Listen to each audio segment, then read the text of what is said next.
யாரெல்லாம் சமூகத்தில் புறக்கணிப்புக்கு ஆளானவர்கள், சிறுபான்மையாக இருப்பவர்கள், அவர்கள் மத சிறுபான்மையாக இருக்கிற இஸ்லாமியர்களாக, கிறிஸ்தவர்களாக இருக்கலாம், அல்லது ஜாதி சிறுபான்மையினராக இருக்கிற பட்டியலின மக்களாக இருக்கலாம், பிற்படுத்தப்பட்ட மக்களாக இருக்கலாம், அல்லது அங்கே மாற்றுத்திறனாளிகளாக, பெண்களாக, குழந்தைகளாக, இப்படி பெரும்பான்மையால் கைவிடப்பட்டவர்கள், பெரும்பான்மையினுடைய ஆதரவு இல்லாதவர்களுக்கு கடைசியாக இருப்பது சட்டம்தான்.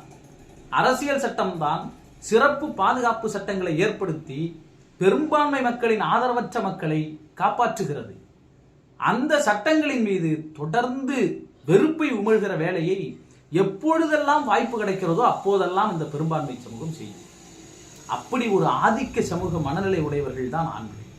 இந்த ஆணாதிக்க சமூகம் இப்பொழுது ஷின்ஜிதாவினுடைய வீடியோவை வைத்து பரப்பிக் கொண்டிருக்கிறார்கள், நீதி வேண்டும் என்று போராடி கொண்டிருக்கிறார்கள். அந்த செயல் ஏற்புடையதா? ஒரு உயிர் போய் இருக்கிறதே, அதற்கு நீதி வேண்டும். இந்த கோரிக்கைகள் சரி, அது விசாரணையில் தெரிய வரும். ஆனால் இதை பெண்கள் திட்டமிட்டு செய்கிறார்கள் என்கிற ஒரு தோற்றத்தை ஏற்படுத்துவது, பெண்களை குற்றவாளிகளாக நிறுத்துவது, இனிமேல் இப்படி யாரும் செய்யக்கூடாது என்று அச்சுறுத்துவதை போன்றது.